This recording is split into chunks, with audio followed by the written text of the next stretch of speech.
As our horses plodded merrily in morning's rays, Adaline's shipment continued eastbound.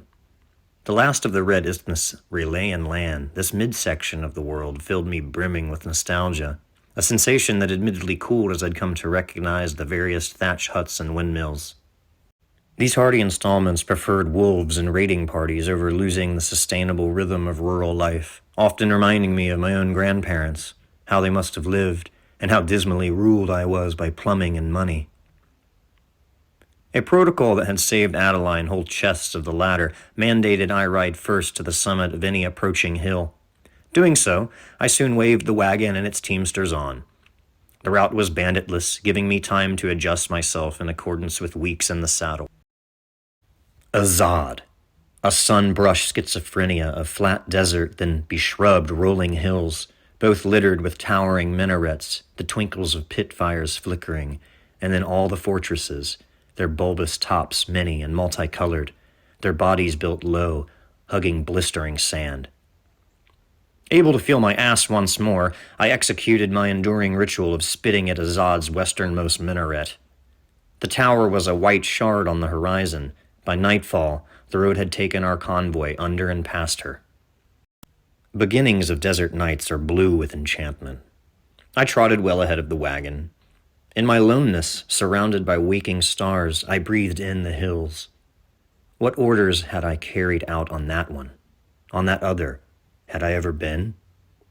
At the heart of all adventurers is a core of loneliness, for warriorhood is a lonely world. On the cusp of battle, standing armed with men whom you know better than your own family, whom you can identify by belch or break of wind, you are still alone. When Azad attempted to take over the Red Isthmus, there was great concern our entire peninsula would be invaded soon after. For a time, the Conqueror's army fought both rebels in our land and pushed aggressively into Azad's. Before we won our domestic war and were unified, the Conqueror hadn't the formidability to negotiate with the 6 sultans and their 60 battalions of scimitar and spear. With a new and centralized Relaya, the Azadi agreement was signed, allowing peace and stability. I had fought in these lands, when there was fighting to be done, giving perhaps the best of me in the process.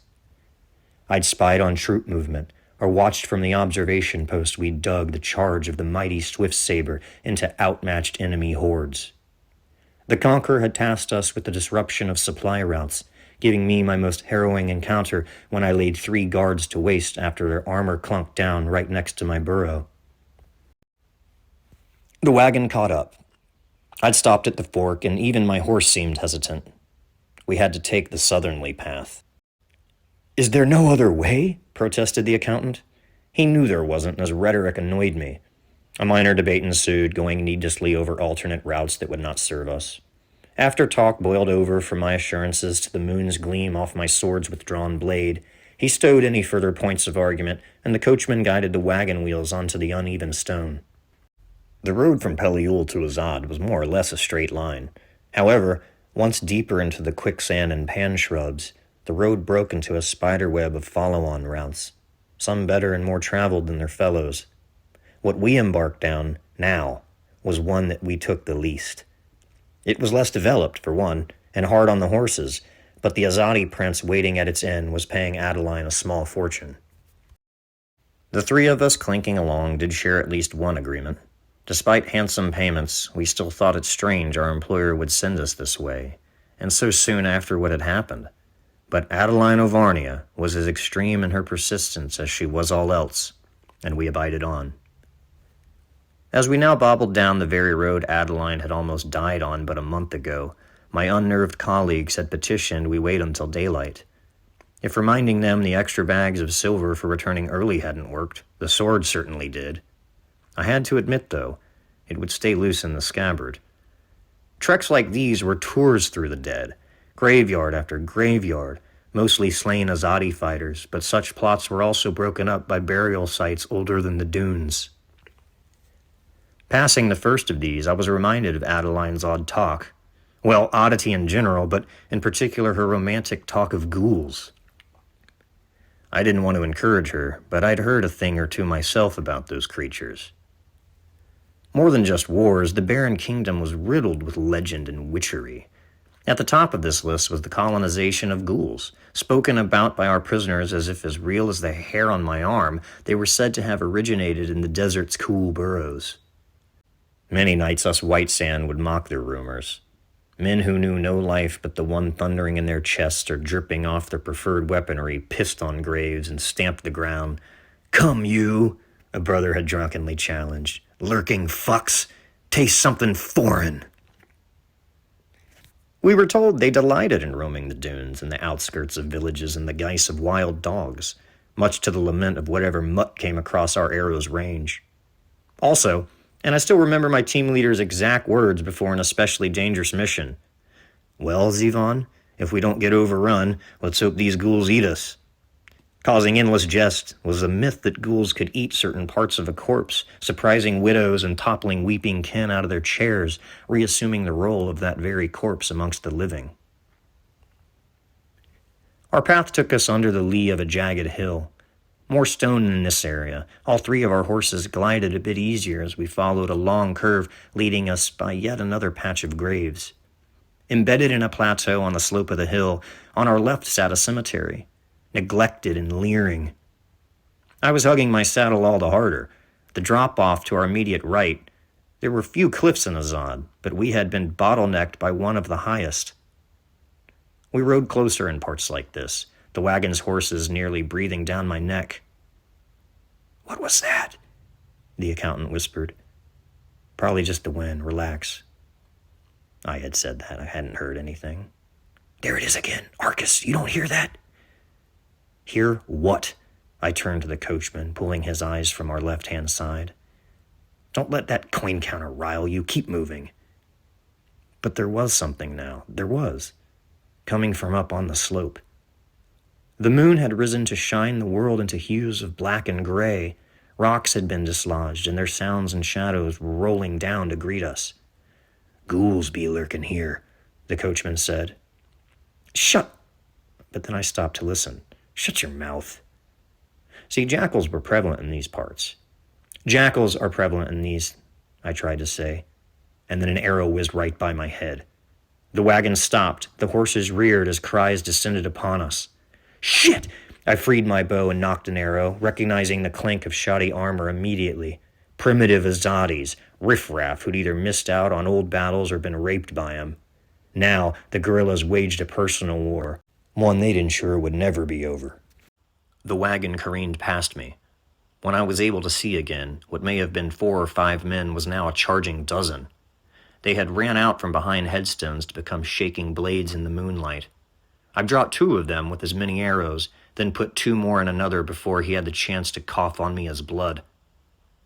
I had thought for an instant some night creature had arrested my horse. She kicked and whinnied perilously as the first arrow plunged into her. Even in the ball of dust I could see something had stopped the wagon ahead. Abandoning my horse as she fell, pin-cushioned, I ran toward my only cover. From the protection of the wagon, I could perhaps mount a defense. I'd encountered such men in recent years, but never this many.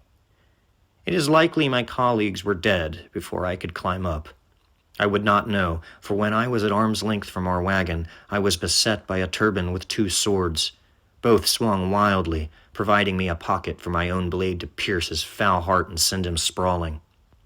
Another took his place, better, and I was growing tired.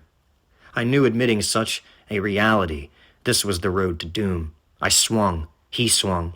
I whirled my sword as if the world itself encroached upon me. They withdrew, then I howled in pain. One of their blades had found me. Sometime later, uncouth tones loomed above me. It was as if I were lying on my back, staring up at them from the bottom of a deep well. They, these shadows, grinned and snickered. Then they began to fade. It was meant to happen this way. All the far lands fought. I now see the grand vista. For out of my heart I have always been free, one with no need, alone, in combat wretched and wild. I awoke to the desert twilight, cold and blue. The moon peered down on its what? Its child? Yes. The wide eye watchful, I shivered from the winds coming down the slope to lick me clean on their way southward. I was alone, and I was nude. Furthering my surprise, one horse remained, still half bridled to our capsized wagon. How had I survived that injury? I patted my bare sides, at first frantically, half hoping to find where a scimitar had cleaved me. As I had found nothing, my franticness turned to lunatic joy. I had survived. I had imagined my own death? Seeing the state of our wagon, I surmised I had suffered not a cut, but a blighting knock to the head. They must have thought I was dead. That at least explained why I'd been spared as they stripped me of my clothes. These bandits and guerrillas were known for fighting a buzzard for the meat off a bone. Odd, then, that they'd leave the contents of our hall. Statues and paintings littered the ground. A second thought on the matter, and it all made sense. These fig-eaters who'd cost Adaline yet another shipment were easily spooked, known to jump sky-high at the bark of a dog or the hoot of a desert owl. Something perceived to be more menacing than 3 Aurelian men must have just scared them off. But what I could not explain was how, when I came back to my senses, to sense itself, I'd done so not on my belly, nor on my back, but on my feet, as if I'd walked up to this mangled corpse in the hopes of learning his name. I stood above one of my ill-fated companions, too badly marred to discern who. Someone, something, had torn open his chest and removed his heart. I felt my stomach churn when I removed the painting that was covering his head. His face had been ripped apart like a melon. Whiter than moonlit tombs, the inner skull still held chunks that gobbed and glistened. The brain had been attended to by claws, larger than a panther's, and had been removed greedily before whatever was brandishing such weapons scampered off. Or had it. I went for my sword, remembering then that it was no longer at my side, rather furthering my vexation to the point where my head felt as if it too had been split, my sword laid at the side of this unidentified corpse. My team hadn't gotten far. The accountant took one to the skull, the coachman, a less charitable fate. Whatever had mauled this third man, who I surmised now could only be the Azadi who deprived me of my clothes, whatever it was, it only had time for one mauling. I was forced to entertain a question. If it too had fled, had an even greater threat scared it? A moment's work got me wrapped in rags and on the remaining horse, with little food and even less water. A saddle I would have to do without. Retrieving my sword strengthened my heart, but I would not carry on here for all the gold in the Morgaltine. I headed west. Days into my return journey, I began to feel strange. Hungry, yes, parched with thirst, that too, but also the sensation that I was not who I once had been. There is a small river in the western parts of the Red Isthmus. Some say it's the true border between our lands. At its edge, I stopped to lap like a wild dog. Filling my water skins, I stared at my face for the first time in days. Appalled by the leathery look my skin had taken, I hurried through my chore. I noticed then a throbbing gnaw, not in my mind, as you would say, but something like it, a voice that spoke under my thoughts. I shook the annoyance. Remounted, I continued west, swearing an oath I was done with the desert and its peculiar persuasion. My condition worsened with each passing day. Desire to travel is unusual for ghouls, I found myself saying, especially couples.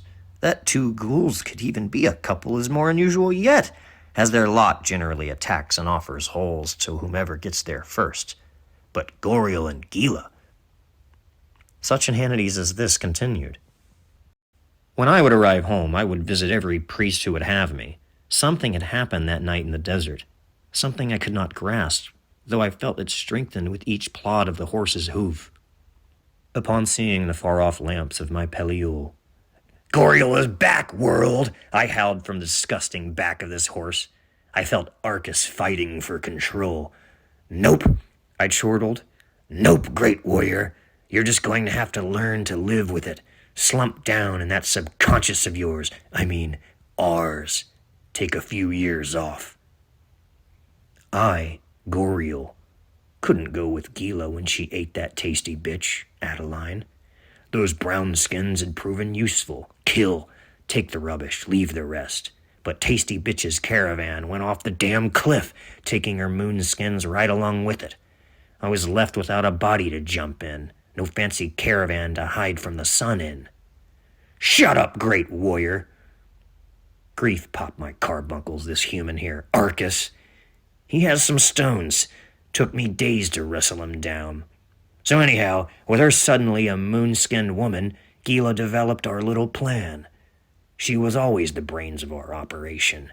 I just cracked the coffins and pummel her whole. That crack! I'll kill both of us then, foul ghoul! Arcus screamed, toppling off the horse. If it means 1,000,000 years in hell! After what appeared to the owls and other night creatures to be a man banging himself hopelessly against a tree, I felt the struggle come to an end.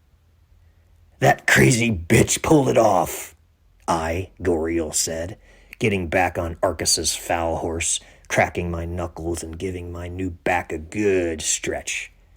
I knew from the beginning that Adaline, she'd mastermind our biggest caper yet. This rowdy soldier boy she'd sent me was perfect, tortured and driven to use this cock of his at all times. Healthy and strong, and conflicted no more. There'd be no holding back, no tears to weep, not with me stepping into his sins grease-easy. I howled at the moon, and this damn human still trying to resist. There's only room for one of us, warrior. Oh, don't worry, you'll get used to my laugh. Goriel is in the land of the moonskins now. I was so sick of the fucking desert anyway. I had to stop one more time to slap my brand new thigh. I can't believe it. That bitch actually pulled it off. Be seeing you soon, baby.